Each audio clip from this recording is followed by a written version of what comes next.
আসসালামু আলাইকুম ভিউয়ার্স, কেমন আছেন সবাই? আশা করছি আল্লাহর রহমতে সবাই ভালো আছেন, সুস্থ আছেন। আমিও আলহামদুলিল্লাহ ভালো আছি। তো মাত্র 10 টাকা দিয়ে আমি দুইটা রেসিপি করেছি। সে 10 টাকার রেসিপি আপনাদের সাথে শেয়ার করছি।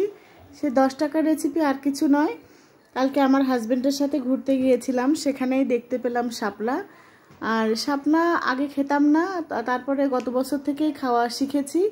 তারপর থেকে শাপলা খেতে এত ভালো লাগে আমার, মানে যেখানে শাপলা দেখি সেখান থেকে শাপলা কিনে নিয়ে আসি। তো আজকে শাপলা দিয়েই সে তরকারি রান্না করব, আর সেটাই আপনাদের সাথে শেয়ার করব। আপনারা কে কে শাপলা খেতে পছন্দ করেন অবশ্যই কমেন্ট করে জানাবেন। তো শাপলাটা পরিষ্কার করে আমি বেছে নিয়েছি, এবার ভাপ দিয়ে নিচ্ছি। দেখেন কালো শাপলা এবার হয়ে যাবে একেবারে সবুজ। ভাবা যায় কত সুন্দর কালার হয়, আর খেতে যে কি ভালো লাগে এই শাপলা। যারা পছন্দ করেন তারা তো জানেন, আর যারা এখনও খাননি আমার মতো, আমি তো গত বছরে খাওয়া শিখেছি, তো অবশ্যই শাপলা একবার খেয়ে দেখবেন। আলহামদুলিল্লাহ অনেক টেস্টি কিন্তু শাপলা। তো শাপলাটা এখন আমি ভাপ দিয়ে নিচ্ছি। দেখেন কালো কালো শাপলাগুলোও একেবারে সবুজ হয়ে যাচ্ছে ভাপ দেওয়ার পরে। আর এদিকে আমি মাছ দিয়ে রান্না করব বলে মাছগুলো হলুদ, লবণ আর মরিচের গুঁড়া দিয়ে মেখে রেখে তারপরে ভেজে নিচ্ছি। আপনারা যে কোনো মাছ দিতে পারেন, তবে চিংড়ি মাছ দিয়ে রান্না করলে কিন্তু বেশি টেস্টি হয়।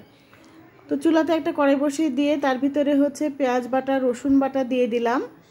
এবার দিয়ে দিচ্ছি হলুদের গুঁড়া, মরিচের গুঁড়া, লবণ, আর দিয়ে দেব জিরার গুঁড়া। দিয়ে ভালো করে মশলাটা কষিয়ে নেব। তারপরে যে সেদ্ধ করে রেখেছিলাম শাপলাটা, সেই শাপলা দিয়েও ভালোভাবে কষিয়ে নিতে হবে। তো শাপলা থেকে অবশ্য পানি উঠে আসবে। আর ভেজে রাখা মাছগুলো আমি একপাশে রেখে দিয়েছি। তো এরকম করে ভাপ দিয়ে নিলেই বেশি ভালো হয় শাপলাটা। তো কালো অংশটা বের হয়ে যায় আর শাপলাগুলো একেবারে সবুজ হয়ে যায়, খেতে কিন্তু অনেক ভালো লাগে।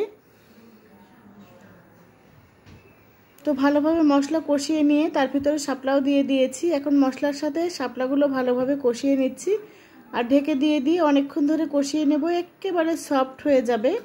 ডাটার চেয়েও বেশি সফট হয় এই তরকারিটা, শাপলার ডাটার তরকারিটা।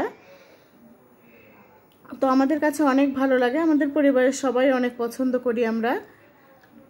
তো ভালোভাবে কষিয়ে নেওয়ার পরে এখন মাছ দিয়ে দিচ্ছি। খুব একটা পানিও কিন্তু দিতে হবে না, চটচড়ি মানে খুব একটা পানি দেব না, একটু ঝোল রাখবো, কিন্তু খুব আবার বেশিও না। তো মাছগুলো দিয়ে ঢাকনা দিয়ে ঢেকে আর কিছুক্ষণ রান্না করে নিলেই কিন্তু আমার শাপলার ডাটা রান্না রেডি হয়ে যাবে।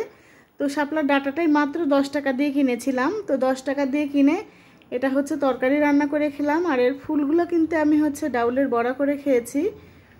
তো আলহামদুলিল্লাহ আজকে দুপুরের আমার এই খাবারটা অনেক ভালো লেগেছে। আপনাদের কার কাছে শাপলার ডাটা ভালো লাগে অবশ্যই কমেন্টে জানাবেন। সাথে থাকার জন্য ধন্যবাদ।